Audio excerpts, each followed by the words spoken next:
Now, in this last chapter, we're going to be talking about gaining a new understanding, putting a new perspective into old sales tactics, into old sales training.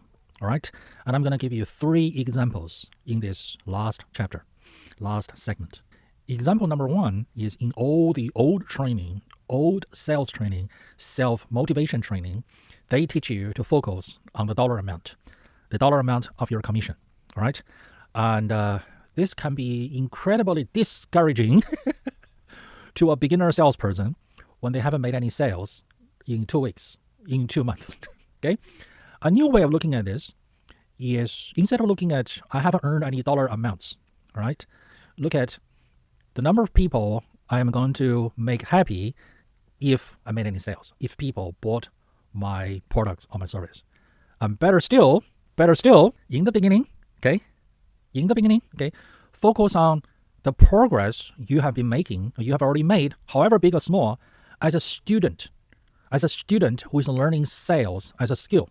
All right, you could focus on, I wrote my first draft of my first presentation. In this first draft, I took all the features of the product and then gave them an associated advantage to the customer. All right, I wrote my first draft of my email marketing. All right, I made my first sales presentation based on my first draft. It's a success because, I didn't get scared and run away from the stage. All right, I did draw a blank once or twice on stage, but I had my notes, so I was able to recover. And I made a joke about how I lost my train of thought. Did you see a train go by carrying my thoughts? That's a success as a student. Okay?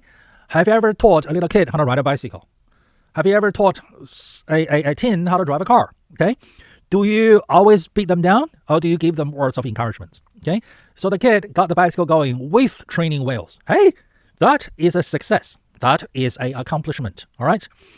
Now, how about we do better? How about we try to ride it without the training wheels touching the ground, even though the training wheels are still on the bicycle? That is the logical next step. All right. So you're teaching a kid how to drive a car. All right. Hey, first thing, he got the car going. He knows the difference between the accelerator and the brake, the 2 pedals. He knows all the different gears, from drive to neutral to reverse to park. All right. He didn't accidentally put it in reverse and then hit the accelerator pedal. That is an accomplishment. So view yourself as a student of the craft. All right. And then gauge yourself not at the commission dollar amount level, but gauge yourself as you're learning and then you venturing out there in terms of sales skills. And then the next step, after you make your first sale, you can gauge yourself by focusing on how many people who benefited from your sales effort. How many people bought your product and they are enjoying the benefit of what your product has to offer. All right. So reshifting your psychological focus can help you with your learning effort, your learning process, your learning endeavor. All right. Your psychological focus should be an enabler, an accelerator, not a burden that brings you down. All right. So refocus on your psychological focus when you are a beginner learner of this skill called sales and marketing.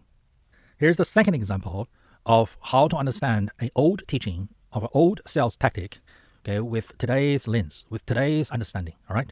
So there's this age-old teaching that if the prospective customer, say they just came back from vacation from XYZ, right? You say, yeah, I also went to XYZ for vacation, even if you have never been there. All right. You lie. You tell a bold-faced lie, just to create bonding, just to create a bit of a connection with the prospective customer. All right. That was the old teaching, and it was very popular 50 years ago. Today, that is not going to work. If you tell a bold-faced lie about going to XYZ for vacation, if you have never ever been there, you are going to get caught. And also, you are going to feel incongruent telling such a lie. All right. But the underlying principle is still valid. It will always be valid. And the underlying principle is you need to create connection. You need to create bonding with the prospective customer.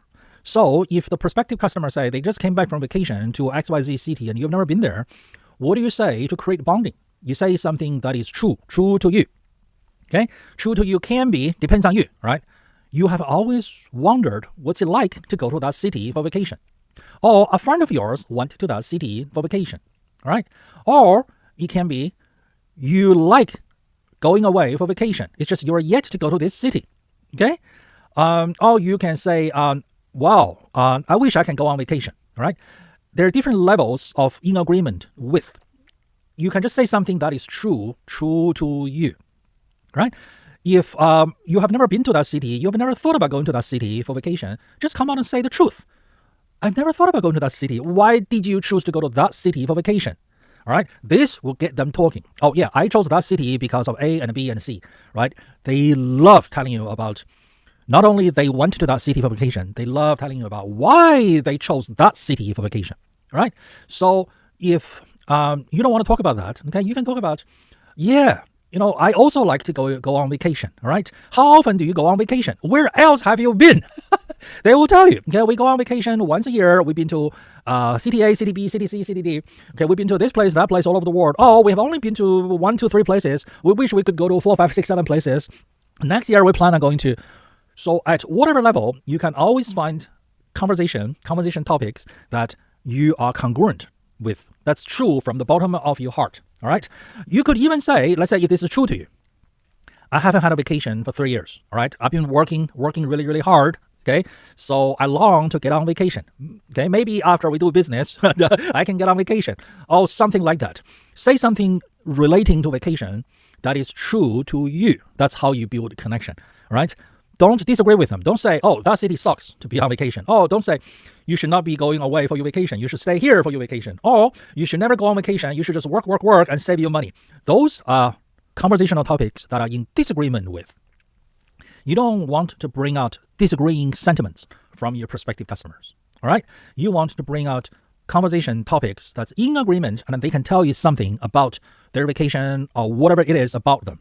And there's a added bonus to this, which is you get to hear information or facts about them and then their lives that will help you to tailor fit your sales presentation to them to create even more reason, more feeling for them to buy from you and buy this product.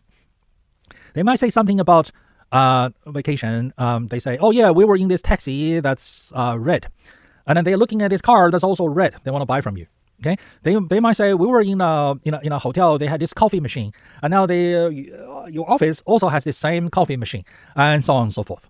So learn and improve your skills with carrying on a conversation. Keep a conversation going.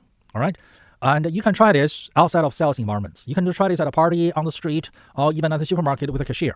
Find a topic and just start talking about it. See how long you can keep the conversation going. All right. It's only the supermarket. And when you run out of topics in 30 seconds or 2 minutes, just say, oh, look, I'm sure you need to get back to work. So let me get going or what have you. Okay. Practice. That's how you get to Carnegie Hall. Example number 3, okay, of a sales tactic or a sales technique that was taught and used in the past is high pressure sales tactics. Okay. Did it work in the past? Of course it did. Otherwise, sales training from the past wouldn't be teaching it because it worked. So why did it work in the past and will it still work today? All right. It worked in the past because consumer did not have a lot of information. Consumer did not have access to information. Unlike today, every product out there, there's a review. There is a YouTube video review of this product. Okay, consumers can easily find information. That's number 1. Number 2, in the past, okay, products are nowhere near as available as today with e-commerce. All right, people can get on the internet and buy things. In the past, okay, it's a traveling salesman knocking on the door with a set of cookware. You drove an hour to the department store to buy something, okay, a set of barbecue, a set of tools, okay. This is the one and only, okay, within the 100 miles radius. Take it or leave it, okay. With a limited supply, a limited supply of information, all right, high pressure tactic did work because this is based on supply and demand and greed and fear, all right. By the way, economists say it's all supply and demand, but they missed 2 things. The greed and then the fear based on supply and demand. When there's not enough supply and there's a lot of demand, okay, fear kicks in and greed kicks in. So there's the math of supply and demand, and then there's the psychology of supply and demand, which makes the supply and demand situation having a exponential effect. So there's not enough supply, and then people greed over it, and people fear of I can't get it. So it's no longer linear but exponential. And in this sort of situations, high pressure tactics did work. All right, but today with commerce over the internet, okay, with shipping and international shipping and information all over the internet, okay, high pressure tactics will not work on this sort of merchandises. However, what if you are, say, for example, selling high-end real estate in some of the most expensive cities in the world, and the buyers don't get a mortgage, all right? This is a $10 million condo, and the buyer is here to pay with cash, all right? Under those situations, right, will high-pressure tactic work? Think about it, okay? Real estate is all unique. You can never find two pieces of real estate that's identical in every way. Think about it. Let's talk about, say, high-priced apartments or condos or flats or whatever you want to call them, okay? These two are identical in every way except location or situation. If they are absolutely identical, okay, they must be on top of each other, which means they are not on the same floor, right? If they are on the same floor, they cannot be identical. Their windows don't have identical views, and their layout, their distance to the elevator, and so on and so forth, none of that is identical. So every one of them is unique in their own special way. So let's say you're a real estate agent, okay, you're showing this high-priced apartment, okay, in one of these super expensive cities, okay, with super high population density, all right, and then you tell the facts to the prospective buyer, all right.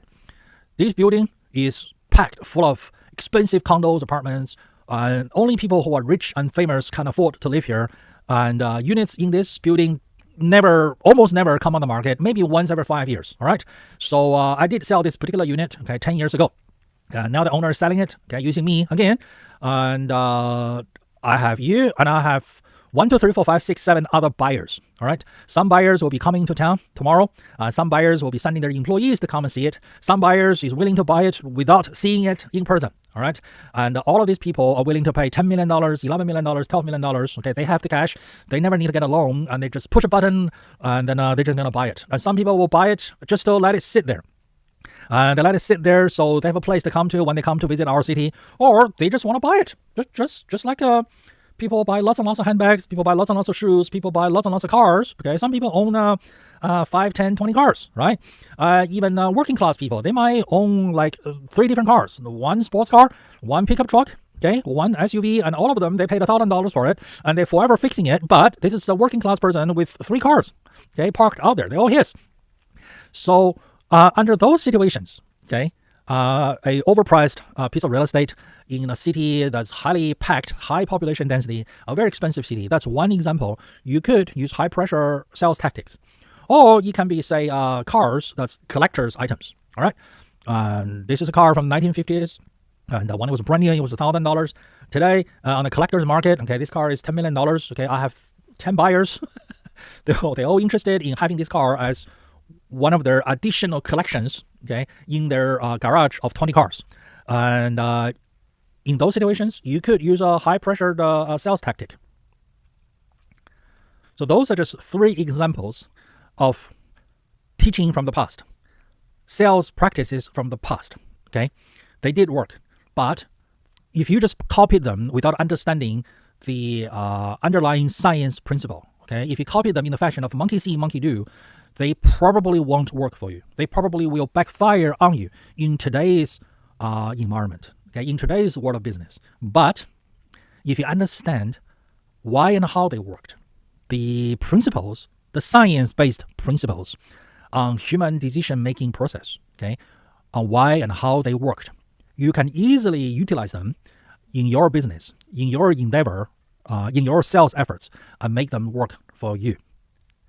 So that was our class, okay, on sales and marketing, the principles of sales and marketing, the science-based principles of sales and marketing, and the science and engineering of sales and marketing. And now you understand all of these principles, all based on science, okay? You can easily go out there and learn all the other gimmicks, tactics, techniques, okay? Shiny objects, email, survey, content, video, website, presentation, live presentation, okay, all the other gimmicks, because you understand the principle, the science of why they work. All right. So I wish you the best success in your endeavor in sales. Don't forget to like and subscribe. So this way, when I release new educational videos, you will be notified and you will be the first to learn. And also, make sure you send this video to as many people as possible so we can all learn and grow together and help each other to grow together. We're in this together. And if you need private coaching, business consulting, or training, feel free to contact me. And my contact details are linked below.